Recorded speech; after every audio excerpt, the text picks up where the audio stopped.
Good morning, children. This is 10th chapter, Colonialism and the Countryside, and this is the second video of this chapter.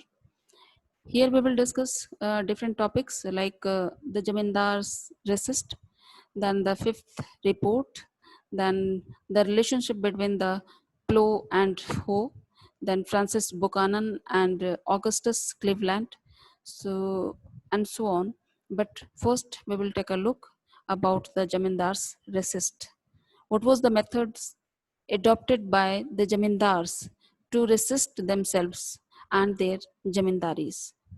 तो यहाँ हम देखेंगे कि permanent settlement जब 1793 में implement किया गया तो शुरुआती दिनों में जमींदार्स को काफ़ी दिक्कतों का सामना करना पड़ा और कभी भी वो पूरी रकम जमा नहीं कर पाए zamindars British east India company के ट्रेजरी में। और टाइम टू टाइम जो गवर्नमेंट थी ब्रिटिश ईस्ट इंडिया कंपनी उनकी जमींदारी को ऑक्शन पे रख देती थी, नीलाम कर देती थी। लेकिन last decade of 18th century हमें देखने को मिलता है कि ये जमींदारी पूरी तरह से कोलैप्स कभी भी नहीं हुई। जमींदार जो थे वो कभी ना कभी कोई ना कोई अपना ऐसा ट्रिक्स वो अडॉप्ट कर लेते थे या नए नए रास्ते निकाल लेते थे जिससे कि वो अपनी जमींदारी को बचा ले जाते थे। तो यहाँ पे कई ट्रिक्स जो थे, जो मेथड उन्होंने अडॉप्ट किए अपनी जमींदारी को बचाने का, उसके बारे में हम डिस्कस कर रहे हैं। तो पहला जो मेथड था वो था fixes sale was one such strategy. Fixes sale was one such strategy does mean कि कई फ्रॉड एंड फिक्सेस लोगों को ऑक्शन में ऊंची बोली लगाने के लिए रख दिया जाता था।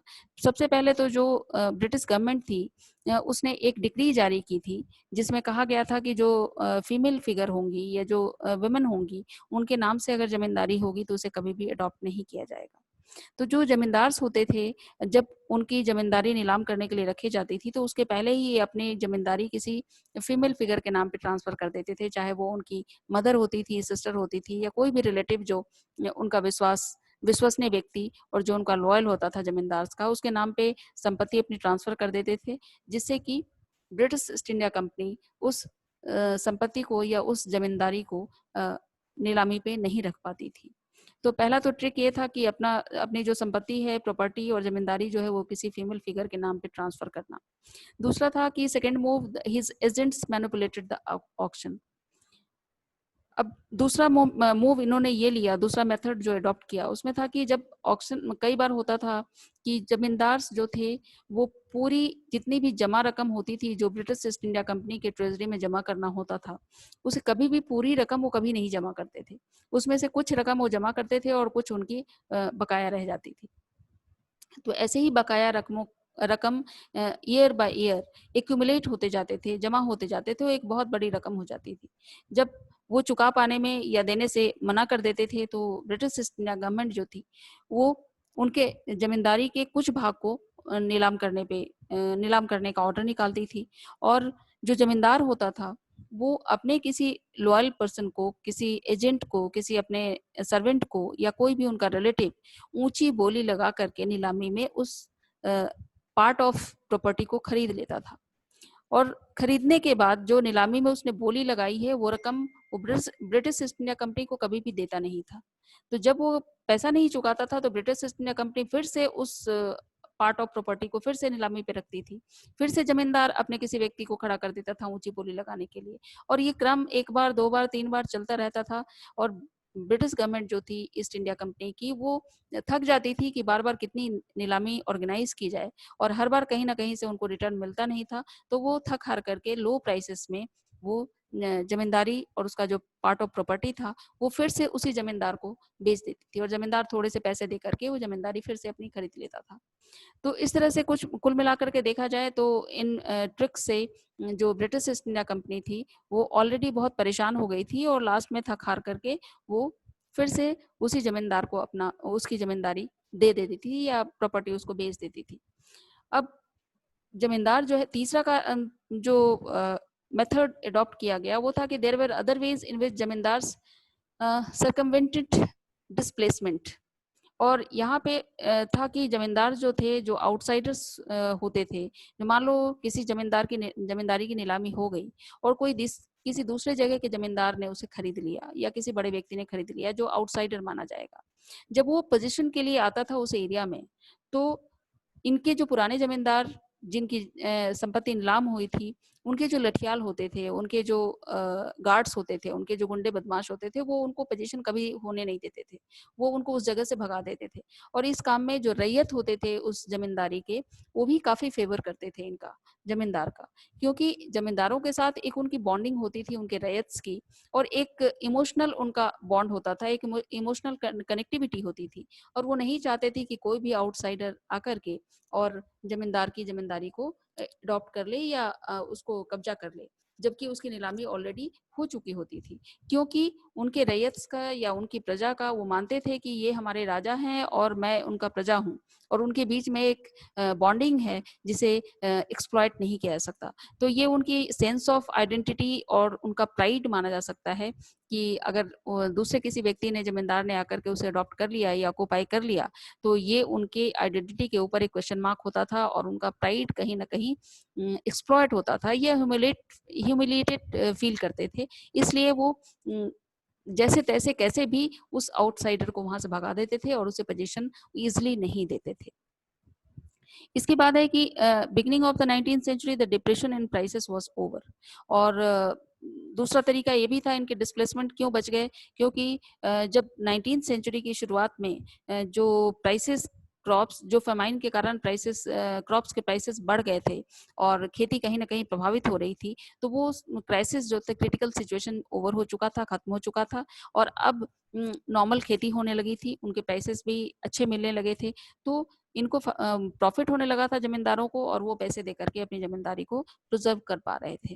Then rules of revenue payment were also made somewhat flexible. एक कारण और भी हुआ था कि जो जब जमींदारी के पैसे और रेवेन्यू टैक्स उनको नहीं मिल पा रहे थे British east India company government को, तो वो थोड़ी सी फ्लेक्सिबिलिटी उसने अडॉप्ट कर ली अपने रेवेन्यू पेमेंट में।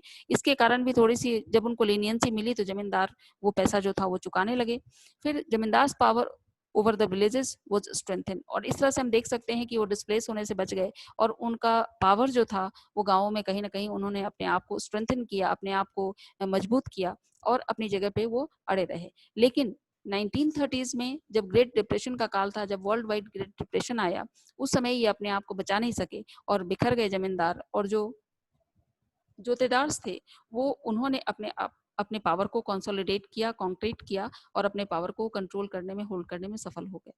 तो इस तरह से एक नए वर्ग का उदय हुआ जिसे हम जोतेदार के नाम से जानते हैं, हौलदार के नाम से जानते हैं, और काटीदार भी कह सकते हैं। अब नेक्स्ट पॉइंट जो है वो फिफ्थ रिपोर्ट। फिफ्थ रिपोर्ट के बारे में हम कह सकते हैं कि many of the changes we are discussing were documented in detail in a report. जितने हम लोग चेंजेस की, जो डे बाय डे की घटनाएं थी, उनके बारे में जो हम चर्चा कर रहे हैं, उसके बारे में उन सबको एक रिपोर्ट में लिखा गया था, या उनकी चर्चा की गई, या उसको डिस्क्राइब किया गया, और उसे ही रिपोर्ट के बारे में। तो ऐसा क्यों किया गया? और इस तरह के डॉक्यूमेंटेड रिपोर्ट जो थे 1813 में ब्रिटिश ईस्ट इंडिया कंपनी ने ब्रिटेन की पार्लियामेंट में सबमिट किया, पुटअप किया एक रिपोर्ट, जिसे फिफ्थ रिपोर्ट कहा जाता है। तो ये फिफ्थ रिपोर्ट क्या था, इसके बारे में हम लोग डिटेल्स में भी चर्चा करेंगे कि on the administration and activities of the East India company in India. ये जो रिपोर्टिंग थी वो ब्रिटिश ईस्ट इंडिया कंपनी के एडमिनिस्ट्रेशन और उसकी एक्टिविटीज कैसी थी, उसके डे बाय डे या कौन से रूल्स एंड रेगुलेशंस यहाँ के लोगों पे इम्पोज कर रहा था, किस तरह से रेवेन्यू कलेक्ट कर रहा था। तो इन सारी चीज़ों की जानकारी उन रिपोर्ट्स में थी, और उसे ब्रिटिश गवर्नमेंट को सबमिट किया जाना था। ऐसा क्यों हुआ? ऐसा क्योंकि बहुत सारे लोग, ब्रिटिश ईस्ट इंडिया कंपनी को मोनोपोली मिली हुई थी ईस्टर्न कंट्री के साथ, इंडिया एंड चाइना के साथ व्यापार करने का। तो ये वो कारण था, ये मोनोपोली और एकाधिकार जो था एशियाई, ईस्टर्न एशियाई कंट्रीज के साथ व्यापार करने का। इसके कारण जो प्राइवेट कंपनीज थी ब्रिटेन की, या ब्रिटेन में दूसरी जो ट्रेडिंग कंपनीज थी, वो लोग बहुत नाराज थे, और वो चाहते थे कि ब्रिटिश ईस्ट इंडिया कंपनी को जो शाही फरमान जारी हुआ है कि आपको मोनोपोली मिली है, एकाधिकार है कि आप ही केवल इन कंट्रीज के साथ आप व्यापार कर सकते हो, चाइना एंड इंडिया के साथ, उस शाही फरमान को रद्द कर दिया जाना चाहिए, और ब्रिटेन की जितनी भी कंपनीज हैं उनके लिए फ्री मार्केट कर दिया जाना चाहिए, ओपन कर दिया जाना चाहिए कि कोई भी जाकर के वहां पे ट्रेड कर सकता है। तो इस कारण से एक शंका का बादल, ये कह सकते हैं कि एक कन्फ्लिक्ट लोगों के मन में था, एक बदलाव की भावना या दुश्मनी की भावना थी ब्रिटिश ईस्ट इंडिया कंपनी के साथ, और वो time to time British Parliament में या वहाँ के न्यूज़पेपर में ऐसी खबर वो देते रहते थे कि यहाँ पे एडमिनिस्ट्रेशन और यहाँ के जो मिसरूल है या मॉल एडमिनिस्ट्रेशन यहाँ पे चल रहा है, ब्रिटिश गवर्नमेंट इसको कंट्रोल नहीं कर पा रही है। तो इन सब को लेकर के ब्रिटिश गवर्नमेंट ने बहुत सारे एक्ट जारी किए, और उन्हीं एक्ट में उसने एक समिति ऑर्गेनाइज किया ब्रिटिश गवर्नमेंट ने, और कहा कि टाइम टू टाइम आपको ईयरली रिपोर्ट देना है ब्रिटिश पार्लियामेंट में, क्योंकि ब्रिटिश पार्लियामेंट में इस पर बहुत ही हॉटली डिबेट किया जाता था यहाँ के मिसरूल एंड मॉल एडमिनिस्ट्रेशन के लिए। तो ये 5th रिपोर्ट, इसके पहले के 4 सीरीज ऑफ रिपोर्ट जा चुके थे, लेकिन पूरा सेट ऑफ रिपोर्ट जो है वो 5th रिपोर्ट के नाम से ही जानी जाती है, जो कि 1813 में इसे पुटअप किया गया था ब्रिटिश पार्लियामेंट में। ये 1002 पेजेस का एक सेट ऑफ पेपर था, जिसमें 800 पेजेस जो थे वो अपेंडिसेस थे, जो पिटिशंस थे जमींदार एंड रैयत के, उनकी शिकायतें थी जमींदारों की और रैयतों की, कलेक्टर के रिपोर्ट्स थे डिफरेंट डिस्ट्रिक्ट्स के, उसके बाद स्टैटिस्टिकल टेबल्स थे, रेवेन्यू रिटर्न्स के, कितने रेवेन्यू आए, कितने खर्च किए गए, इनकी पूरी एक तालिका थी। उसके बाद revenue and judicial administration, Bengal और मद्रास के जो जुडिशियल एडमिनिस्ट्रेशन थे उनके रेवेन्यू के ऊपर रिपोर्ट जो लिखी गई थी उसका उसमें लिखा गया था। उसके बाद from the time of company established its rule in Bengal in the mid 1760s, its activities were closely watched and debated in England. और जब सत्ता उसने पावर अपने हाथ में गेन किया, उसके बाद से ही इसकी एक्टिविटीज पे एक क्लोज आई रखी जा रही थी, एक नजर रखी जा रही थी, और उसे बहुत क्रिटिसाइज किया जाता था, और बहुत ही पार्लियामेंट में इसके ऊपर बहस चलती थी। तो कई ग्रुप्स ऐसे थे, जैसा कि पहले अभी मैंने बताया, कई ग्रुप्स थे जो अपोज करते थे और इसकी ब्रिटिश ईस्ट इंडिया कंपनी की मोनोपोली को क्रिटिसाइज करते थे, और उनका ये मानना था कि इस शाही फरमान को कैंसिल कर दिया जाना चाहिए, जिससे कि इन ब्रिटेन के जितने भी दूसरे प्राइवेट कंपनीज हैं और दूसरे जो ट्रेडिंग कंपनीज हैं उन सबको ओपन मार्केट मिले यहाँ पे इंडिया में, और वो फ्रीली यहाँ पे आकर के यहाँ और चाइना में वो अपना व्यापार कर सकें। तो many political groups argued Bengal was benefiting only the East India Company. कई राजनीतिक समूह ऐसे थे ब्रिटेन में जो ये कहते थे कि इंडिया से जो भी उनको टर्नओवर मिल रहा है या जो प्रॉफिट मिल रहा है वो ब्रिटिश ईस्ट इंडिया कंपनी उसे गेन कर रही है, न कि ब्रिटिश गवर्नमेंट। तो ये ऑर्डर जो मिला था, फरमान जो मिला था ब्रिटिश ईस्ट इंडिया कंपनी को, वो ब्रिटिश गवर्नमेंट ने दिया था। तो ब्रिटिश गवर्नमेंट चाहती थी कि फायदा उसको पहुंचना चाहिए, न कि कंपनी को पहुंचना चाहिए। तो इस कारण से ब्रिटिश पार्लियामेंट में इसके ऊपर बहुत ज्यादा डिबेट चलता था, बहुत इसके ऊपर क्रिटिसिज्म चलता था, और टाइम टू टाइम गवर्नमेंट को इसका जवाब देना होता था, ब्रिटिश गवर्नमेंट को। और इनके ग्रीड एंड करप्शन, वहाँ के लोग भी जानते थे कि जो कंपनी है ब्रिटिश ईस्ट इंडिया कंपनी, वो कहीं ना कहीं करप्ट है और कहीं ना कहीं अपने प्रॉफिट कमा रही है, और उसके जो ऑफिशियल्स हैं वो अपनी जेब और अपना प्राइवेट जो उनका अकाउंट है वो ज्यादा उनका भर रहा है। तो इन सारी चीजों को लेकर के गवर्नमेंट जो थी काफी सशंकित थी, और उसने एक कमेटी बना दी थी, और उसने इसको ऑर्डर किया था ब्रिटिश ईस्ट इंडिया कंपनी को कि आप हमें ईयरली रिपोर्ट अपनी भेजेंगे। तो British Parliament pass the series of acts in the 18th century to regulate and control company rule in India. Company के रूल को कंट्रोल करने के लिए और उसे रेगुलेट करने के लिए एक सीरीज ऑफ एक्ट्स बहुत सारे बनाए थे ब्रिटिश गवर्नमेंट ने। उसके बाद कंपनी को फोर्स किया गया कि वो रेगुलर रिपोर्ट्स अपने एडमिनिस्ट्रेशन के लिए, और जो यहाँ पे वो रूल बना रही थी उसके बारे में एक रिपोर्ट वो हमेशा देते रहे ब्रिटिश गवर्नमेंट को, और उसके लिए उसने एक इंक्वायरी कमेटी बना दी थी, और ये उसी इंक्वायरी कमेटी जो इसे हम प्रवर समिति कहते हैं उसकी रिपोर्ट थी 5th report. So 5th report was one such report produced by a select committees. इसके बाद हम कह सकते हैं कि parliamentary debates on the nature of the East India Company rules in India, and for over a century and a half, the 5th report has shaped our conception of what happened in rural Bengal. 150 सालों तक हमारा जो conception था, हमारे जो जानने स्रोत था, रिसोर्सेस थे, वो केवल 5th रिपोर्ट ही थी, जिसके आधार पे हम ब्रिटिश गवर्नमेंट की, ब्रिटिश ईस्ट इंडिया कंपनी की गवर्निंग को रूरल सोसाइटी में या बंगाल में उस टाइम पीरियड में, वो last decade of 18th century में क्या हुआ, उसके बारे में हमें केवल 5th रिपोर्ट से ही हमें पता चलता था कि उस समय की हैपनिंग्स क्या थी और किस तरह से उनको कंट्रोल किया जा रहा था, और कोई दूसरा सोर्स हमारे पास नहीं था। So in the late 18th century, the evidence contained the 5th report is invaluable. अब हम मान सकते हैं कि ये 5th रिपोर्ट हमारे लिए कितनी वैल्यूएबल थी, क्योंकि एकमात्र स्रोत थी हमारे चीज़ों, उस समय की हैपनिंग्स को जानने का, उस समय के इवेंट्स को जानने का। लेकिन ऑफिशियल रिपोर्ट्स ये भी माने कि ये ऑफिशियल रिपोर्ट्स थी, और किसने लिखा था और किस कारण से लिखा था, ये भी हमें इसको सोचना चाहिए। तो ऑफिशियल रिपोर्ट थी, तो इसको बहुत अच्छी तरह से केयरफुली से पढ़ा जाना चाहिए, और ये हमें पता होना चाहिए कि किसने लिखा इसे और क्यों इसे लिखा गया। Recent researchers show that arguments and evidence offered by the fifth report cannot be accepted uncritically. कई रिसर्चर्स ग्रुप जो है वो मानते हैं कि जो फिफ्थ रिपोर्ट है वो उसके जो एविडेंस दिए गए हैं उसे हमें आलोचनात्मक रूप से अडॉप्ट करना चाहिए, अनक्रिटिकली हमें उसे अडॉप्ट नहीं करना चाहिए, क्योंकि गवर्नमेंट की रिपोर्ट थी और बहुत सारी चीजें ऐसी थी जिसे ब्रिटिश ईस्ट इंडिया कंपनी ने तैयार करवाया था, तो हमें इसे क्रिटिकली एग्जामिन करना चाहिए। So researchers have carefully examined the archives of various Bengal zamindars and the local records of the district to write about the history of colonial rule in rural Bengal, and they indicate that in criticizing the mall administration of the company, the fifth report exaggerated the collapse of traditional zamindari power. और fifth report में ऐसा माना गया कि चूंकि उनको criticise किया जा रहा था उसके मॉल एडमिनिस्ट्रेशन को, मिस रूल को, इसलिए वो इस बात पे प्रेशर डाल रही थी, इस बात को ज्यादा हाईलाइट कर रही थी। फिफ्थ रिपोर्ट में इस बात को हाईलाइट किया गया था कि जो जमींदारी है लोगों की, वो अपनी जमीन यहाँ पे खोते जा रहे हैं, और लोग ये बताना चाह रहे थे कि ब्रिटिश ईस्ट इंडिया कंपनी का जो कार्यकाल है वो बहुत ही पूरी तरह से कंट्रोल नहीं है, और यहाँ पे अव्यवस्था है, कुप्रशासन है, और जिसके कारण जमींदार जो है वो अपनी जमींदारी को खोते जा रहे हैं। लेकिन हमने देखा कि जमींदार जो थे वो अपनी जमींदारी उन्होंने खोई नहीं थी, और किस तरह से उन्होंने डिफरेंट ट्रिक्स लगा करके और मेथड अपना अडॉप्ट करके उन्होंने अपनी जमींदारी बचा ली थी। उसके बाद हम देखते हैं फ्रांसिस बुकानन के बारे में कि फ्रांसिस बुकानन कौन थे और इनका क्या कंट्रीब्यूशन था इंडियन हिस्ट्री में। तो फ्रांसिस बुकानन, जो कि बाद में कहा गया उनका नाम हो गया फ्रांसिस बुकानन हैमिल्टन।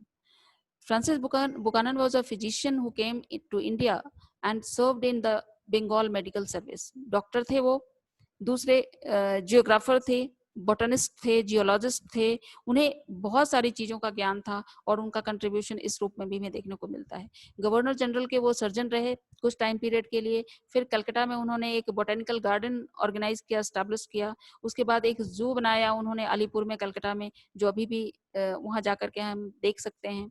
उसके अलावा उन्होंने कई सर्वे ऑर्गेनाइज किए, और आगे जो हमारा टॉपिक आने वाला है the relation between plough and hoe, इसमें हम देखेंगे कि फ्रांसिस बुकानन की लिखी गई जो डायरी के पेजेस थे वो हमारे लिए कितने इम्पोर्टेंट हैं। तो यहाँ हमें देखना है कि कुछ सालों के लिए वो surgeon to the governor general of India, lord Wellesley उस समय यहाँ के गवर्नर जनरल थे, और उसके वो सर्जन रहे।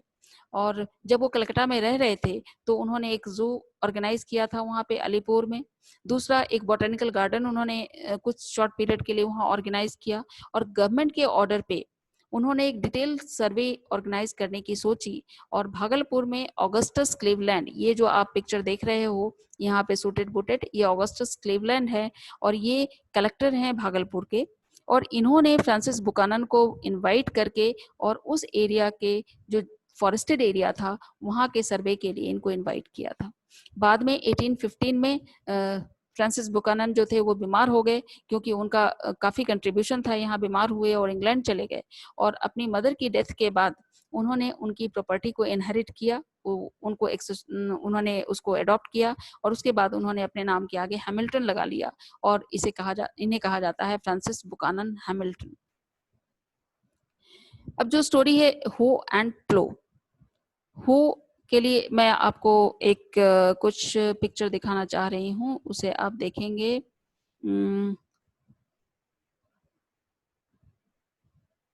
यहाँ पे देखिए, ये जो पिक्चर आप देख रहे हैं जिसे आप कुदाल कहते हो, फावड़ा कहते हो, इसे हो, और ये जो हल है प्लो, इसको हम देखेंगे किस तरह से इनको रेफर किया गया है इस किसी पर्टिकुलर कम्युनिटी के ऊपर।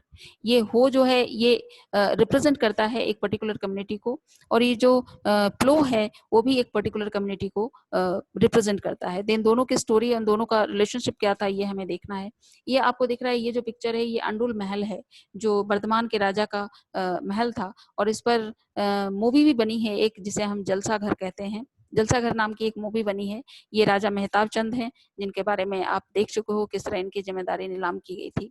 और हो एंड प्लो की स्टोरी हमें देखना है कि उनके बीच में क्या रिलेशन था। तो वेटलैंड, अब हम शिफ्ट करते हैं wetland to the dryland. Wetland मतलब बंगाल का हिस्सा जो एक्सपैंड हो रहा था उस समय ब्रिटिश ईस्ट इंडिया कंपनी के गवर्निंग पीरियड में। और अब हम ड्रायर जोन आ जाते हैं। राजमहल, राजमहल हिल जो है वो आजकल झारखंड का एरिया है और हिली एरिया है, ये फॉरेस्टेड एरिया है। और वहाँ के लोग कौन से लोग थे और क्यों इनका एक्सपेंशन यहाँ तक हो गया था उसके बारे में हमें देखना है। From a region of settle cultivation to one where shifting agriculture was practised. एक एरिया था बंगाल का एरिया जहाँ पे सेटल्ड कल्टीवेशन के लोग रहते थे, जो स्थायी कृषि कहते थे करते थे, जो जहाँ स्थायी जमीनें होती थी, लोगों के घर होते थे, पूरा गांव होता था, शहर होता था। ये एक एरिया था। और दूसरा एरिया जहाँ पे हम शिफ्ट हो रहे हैं राजमहल हिल्स के आसपास, जहाँ की एरिया जहाँ लोग ऐसे लोग रहते थे जो शिफ्टिंग कल्टीवेशन को प्रैक्टिस करते थे, उसको अडॉप्ट किया हुआ था। यहाँ पे आप देखेंगे कि फ्रंटियर्स जो थे प्रेजेंट इकोनॉमी के, वो किस तरह से बाहरी साइड में, मतलब खेती की जमीन जितनी थी उससे ज्यादा कहीं एक्सपेंशन हो रहा था। क्यों हो रहा था उसके बारे में भी हम बातें करेंगे। और राजमहल हिल्स की तरफ उसका एक्सपेंशन हो रहा था, एक्सपैंड किया जा रहा था। और उसके बाद ये जो चेंजेस हुए, इन चेंजेस के कारण बहुत सारे कन्फ्लिक्ट्स एंड डिस्प्यूट्स उस रीजन में ऑर्गेनाइज होने लगा, क्रिएट होने लगा। और उसका कैसे सोल्यूशन निकाला, कैसे उसको रिजॉल्व किया गया, इसके बारे में हमें देखना है। In the hills of Rajmahal in the early 19th century Buchanan travelled through the Rajmahal hills. जैसे मैंने कहा कि राजमहल हिल जो है वो झारखंड का एक एरिया है, पहाड़ी एरिया। और वहाँ पे फ्रांसिस बुकानन जो थे उन्हें सर्वे करने का जिम्मा दिया गया और वहाँ पे उन्होंने यात्रा करनी शुरू की। यहाँ के बारे में उन्होंने लिखा है कि ये बहुत ही एक डेंस एंड डार्क एरिया था। डेंस फॉरेस्ट माना जा सकता है, फॉरेस्टेड एरिया, जहाँ पे जो ट्रैवल वहां पे उन्होंने ट्रैवल किया। और एक बहुत ही खतरों से भरा हुआ खतरनाक एरिया था। इसको हम सिग्निफाइड डेंजर जोन मान सकते हैं। और जहां भी वो गए बुकानन, उस हिली एरिया में, फॉरेस्टेड एरिया में, लोग जो थे उनके साथ फ्रेंडली बिहेव किसी ने भी नहीं किया। सब unfriendly nature and unfriendly attitude लोगों ने प्रदर्शित किया। अब कौन से लोग थे? जो हिल फोक थे, जो पहाड़ी लोग थे, उन्होंने इनके साथ फ्रेंडली बिहेवियर नहीं किया। Apprehensive of officials and unwilling to talk to them. उनके जो ऑफिशियल्स होते थे फ्रांसिस बुकानन के, उनके साथ वो बहुत डरे हुए, भयभीत से रहते थे और उनसे बात करने से कतराते थे। वो हिल फोक के जो लोग थे, जो पहाड़िया, जो फॉरेस्ट ड्वेलर्स थे, वो उनसे बात करने से कतराते थे। तो फ्रांसिस बुकानन का ये मानना है कि ऐसा क्यों हुआ और क्यों वो लोग बात करना नहीं चाहते थे। वो खुद भी इस बात को लेकर के बहुत ही डाउटफुल थे। कई उदाहरण से हमें ये देखने को मिलता है कि कई बार जब उनसे बात करने की कोशिश की जाती थी तो जो हिलफोक लोग थे वो भाग जाते थे या अपने आप को कहीं छुपा देते थे। तो पूछा जा रहा है कि हु वर दीज हिलफोक? अब ये पहाड़ में रहने वाले लोग कौन से थे और क्यों वो इतने भयभीत थे बुकानन की विजिट से, वो बुकानन के वहां जाने से वो इतने परेशान क्यों थे? तो बुकानन ने कई जनरल उन्होंने दिए हैं, कई झलक उन हिल फोक के लोगों की, वहाँ के प्रैक्टिस की, किस तरह की चीज़ें वो अपने रोज़मर्रा के दैनिक जीवन में उसको किस तरह की प्रैक्टिसेस किया करते थे, क्या-क्या उनके स्टेपल फूड थे, किस तरह की उनकी लाइफ थी। तो पूरी लाइफ हिस्ट्री को उन्होंने जर्नल में प्रकाशित किया या उसमें लिखा। लेकिन उनके जनरल जो हैं वो डायरी के कुछ, जैसे हम कहीं जा रहे हैं और डायरी में कुछ चीजें, इंपॉर्टेंट चीजें नोट करते जा रहे हैं, तो पूरे एरिया की एक कंप्लीट हिस्ट्री हमें प्रोवाइड नहीं करती है फ्रांसिस बुकानन की वो जनरल की रिपोर्ट। लेकिन कुछ चीजें हमें ऐसी झलक देखने को मिलती है कि हाँ, इस जगह पे ऐसे लोग थे और उनकी रोजमर्रा की उनकी जिंदगी किस तरह की थी। तो ये कई तरह के क्वेश्चन हमारे दिमाग में आता है कि वहाँ के लोगों के बारे में, लेकिन उन सब का आंसर हमें फ्रांसिस बुकानन की इस जनरल रिपोर्ट से नहीं मिलती है। उसके बाद हम देखते हैं कि हिस्टोरियंस जो हैं उनके पास, हिस्टोरियंस इस अधिक जानकारी के लिए कई दूसरे रिपोर्ट की तरफ मुड़ते हैं और वो चाहते हैं कि उन्हें ज़्यादा से ज़्यादा रिपोर्ट मिले हिस्टोरियंस को। और वो लेट 18th सेंचुरी में रेवेन्यू रिकॉर्ड्स को छानबीन करते हैं कि वहाँ से उनके बारे में कुछ जानकारी मिल जाए। फिर हम कुछ देखते हैं कि फोक वर नोन एज पहाड़ियाज।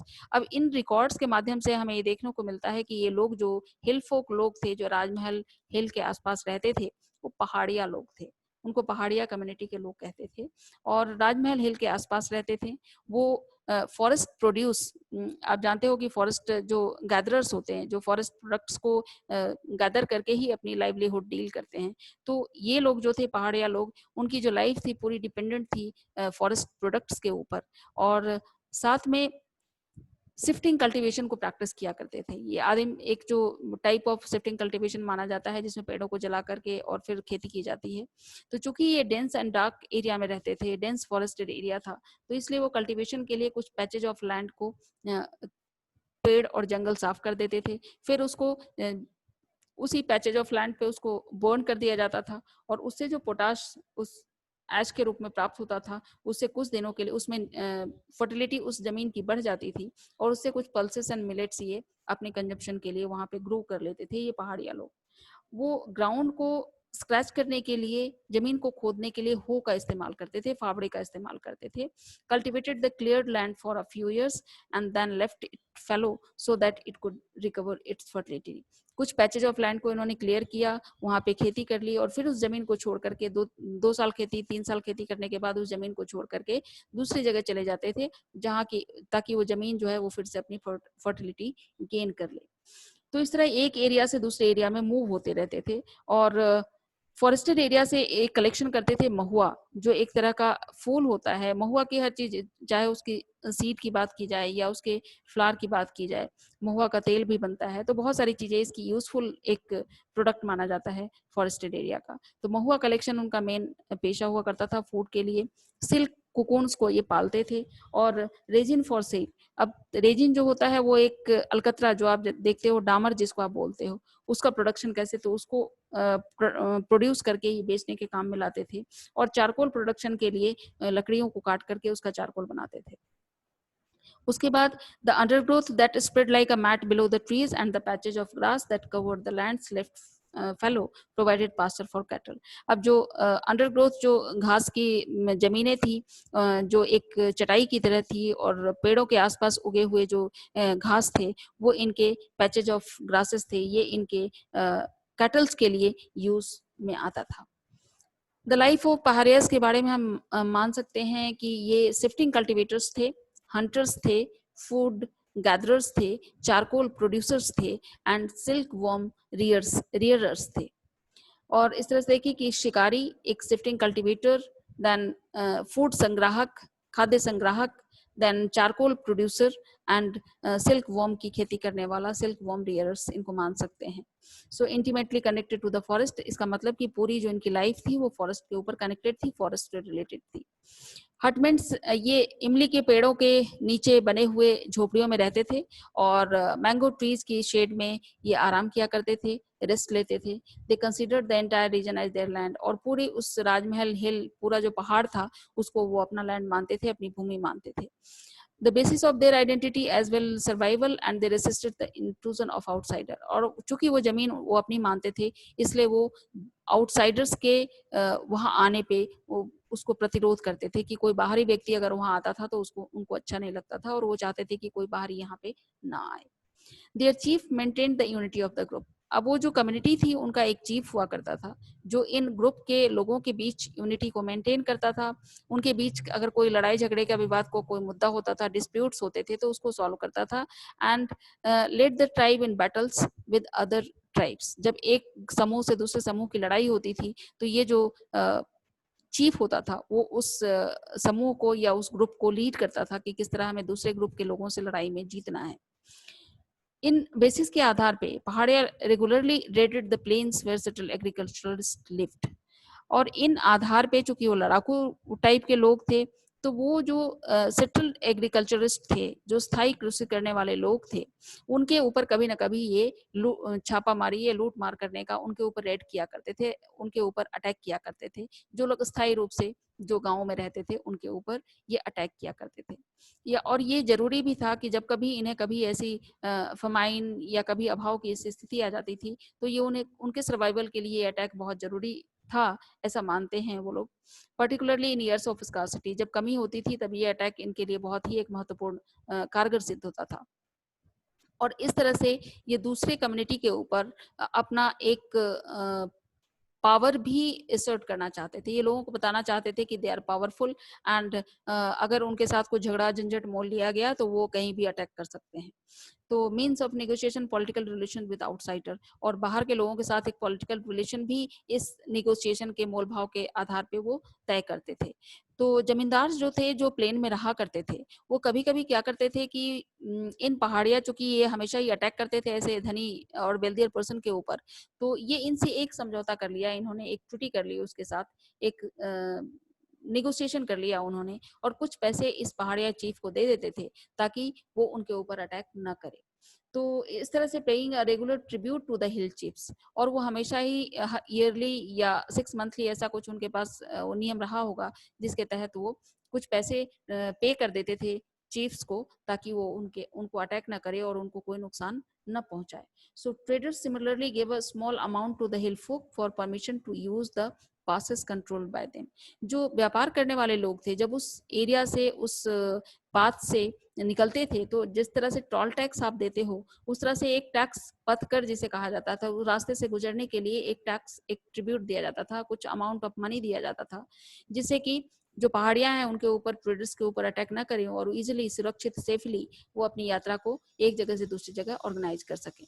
और जब उन्हें ज्यादा पैसे मिलते थे या कुछ, जब उन्हें एक समझौता हो जाता था, निगोशिएशन हो जाता था उनके बीच में, तो ये दूसरे अटैकर्स से उनको सेफ भी रखते थे।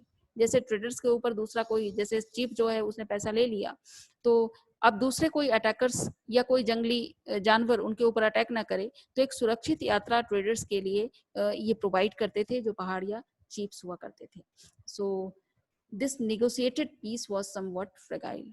और ये कहा गया है कि ये जो नेगोशिएशन था उन दोनों के बीच में, एक छोटे छोटे समझौते थे, तो ये हमेशा से ही, ये शांति जो थी वो बनी नहीं रही और कहीं ना कहीं इसका खात्मा हुआ। It broke down in the last decade of the 18th century. और 18th सेंचुरी के लास्ट डिकेड में कहीं ना कहीं कन्फ्लिक्ट क्रिएट होने लगा यहाँ पे, when the frontiers of settle agriculture were being aggressively extended in eastern India. जब बंगाल से एक्सपेंशन होने लगा एग्रीकल्चरल फील्ड का, जब जंगलों को हटाया जाने लगा, जंगलों को काटा जाने लगा, ताकि ज्यादा से ज्यादा एक्सपैंडेड फील्ड अंग्रेजों को मिल सके, ब्रिटिश ईस्ट इंडिया कंपनी के ऑफिसर्स को मिल सके, ताकि वो वहां पे खेती कर सकें और उन्हें ज्यादा से ज्यादा रेवेन्यू मिले उनके पास। तो वो बंगाल से चलते चलते वो राजमहल हिल तक पहुंच गए अपने एग्रीकल्चरल फील्ड का एक्सपेंशन करते हुए। और ये लड़ाई तभी शुरुआत हुई जब उनका एक्सपेंशन राजमहल हिल्स तक आ गया। The British encouraged forest clearance, and zamindars and jotedars turned uncultivated lands into rice field. जो ब्रिटिशर्स थे वो पैसा देते थे, इनकरेज करते थे, मोटिवेट करते थे जमींदार्स को और जोतेदार्स को कि ज़्यादा से ज़्यादा फॉरेस्ट एरिया को क्लियर किया जाए, नए नए लैंड्स बनाए जाएं और उसके ऊपर खेती की जाए। और जोतेदार और जो जमींदार थे वो नए राइस फील्ड तैयार करते थे, इन जंगलों को हटा करके, इन चारागाहों को साफ करके। British extension of settled agriculture was necessary to enlarge the sources of land revenue, produce crops for export. Land revenue तो उनको मिलना ही था इस expanded agricultural field से, उसके साथ साथ जो crops होंगे तो उसे export के लिए भेजा जा सकता था। और इस तरह से एक ordered society, ब्रिटिशर्स का ये मानना था कि यहाँ के लोग बहुत इनडिसिप्लिन्ड हैं, सभ्य नहीं हैं, बहुत ही असभ्य तरह के लोग हैं जो डिसिप्लिन लाइफ नहीं डील करते। तो उनका ये मानना था कि दो तो उनको फायदे हो ही रहे थे कि एक्सपोर्ट के लिए वो अनाज भेज रहे थे, साथ में लैंड रेवेन्यू उनको मिल रहा था, और उसके अलावा वो समझते थे कि एक बहुत ही सुसंगठित स्थायी सोसाइटी की स्थापना कर रहे हैं इसके द्वारा। They also associated forest with wildness. हमेशा से ही आप कई दूसरी जगह भी पढ़े होंगे कि जो ब्रिटिशर्स थे वो जंगल को बिल्कुल ही अस्थायी बर्बर मानते थे, कि जिस तरह से वाइल्ड एनिमल्स जो हैं वो जंगल में रहते हैं, तो जंगल जो है एक वाइल्डनेस का प्रतीक है, सिंबलाइज करता है एक वाइल्डनेस को। और यहाँ के जो लोग हैं वो असभ्य हैं, बर्बर हैं, इनडिसिप्लिन्ड हैं, अनसेटल्ड हैं, तो उन सबको डिसिप्लिन बनाना अंग्रेजों की जिम्मेदारी है, वो ऐसा मानते थे। और इसके लिए उन्हें इस जंगल को साफ किया जाना भी वो जरूरी समझते थे। तो यहाँ है कि forest with wildness and saw forest people as savages, unruly, primitive and difficult to govern. और ऐसे लोग हैं जो बिना पढ़े लिखे लोग जिनको गवर्न करना काफी डिफिकल्ट है।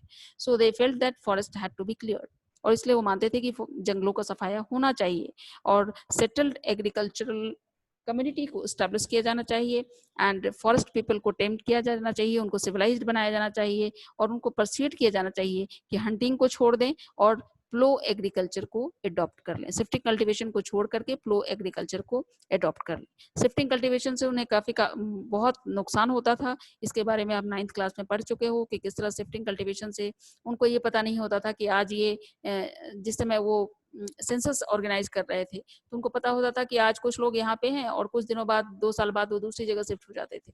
तो इनका जो कैलकुलेशन था वो कहीं न कहीं बैन हो रहा था। और जब जंगलों में आग लगती थी शिफ्टिंग कल्टीवेशन में, वो जंगलों को बर्न करते थे। तो जब जंगल में आग लगती थी तो कई बार इनके जो इम्पोर्टेंट जो ट्रीज़ होते थे, जो इनकी इमारती लकड़ी जो होती थी, वो भी जलकर राख हो जाते थे। तो इस कारण से भी ये नहीं चाहते थे कि ये इस तरह के शिफ्टिंग कल्टीवेशन को ऑर्गेनाइज करें, और वो चाहते थे कि सेटल्ड एग्रीकल्चरिस्ट ये बन जाएँ। As settled agriculture expanded, the area under forest and pastures contracted, and this sharpened the conflict between hill folk and settled cultivators. और जैसे ही एक्सपेंशन वाली प्रैक्टिस ये अपनाई गई, और तो इन दोनों के बीच जो सेटल्ड एग्रीकल्चरिस्ट थे और जो हिल फोक थे, उनके बीच में कन्फ्लिक्ट होना लाजिमी था। उनके बीच में लड़ाई झगड़े और डिस्प्यूट्स बढ़ने लगे। अब इसमें देखा गया the former began to raid settled villages with increasing regularity, carrying away food grains and cattle, and colonial officials tried desperately to control and subdue the Pahadias, but they found the task difficult. जब इनके बीच में conflict ज़्यादा create होने लगे, तो पहाड़ियों का तो नेचर था, वो उनके ऊपर अटैक करना शुरू किया। उनके जो कैटल्स थे, उनके जो धन संपत्ति थी, उसे छीन करके वो ले जाने लगे। और ये जो रेगुलरिटी थी रेडेड के, वो कभी कभार कभी पहले होते थे, लूट मार का काम पहले कभी कभी होता था, अब ये बहुत ज़्यादा फ्रिक्वेंसी में बढ़ने लगा। लेकिन ब्रिटिश गवर्नमेंट ने, जो ईस्ट इंडिया गवर्नमेंट कंपनी की गवर्नमेंट थी, उसने चाहा कि इन सबको किसी तरह से कंट्रोल कर लिया जाए, लेकिन ये इतना आसान नहीं था। It was very difficult to control the Paharias. तो इनके बारे में और आगे हम दूसरे वीडियो में डिस्कस करेंगे। इस वीडियो में इतना ही। Thank you.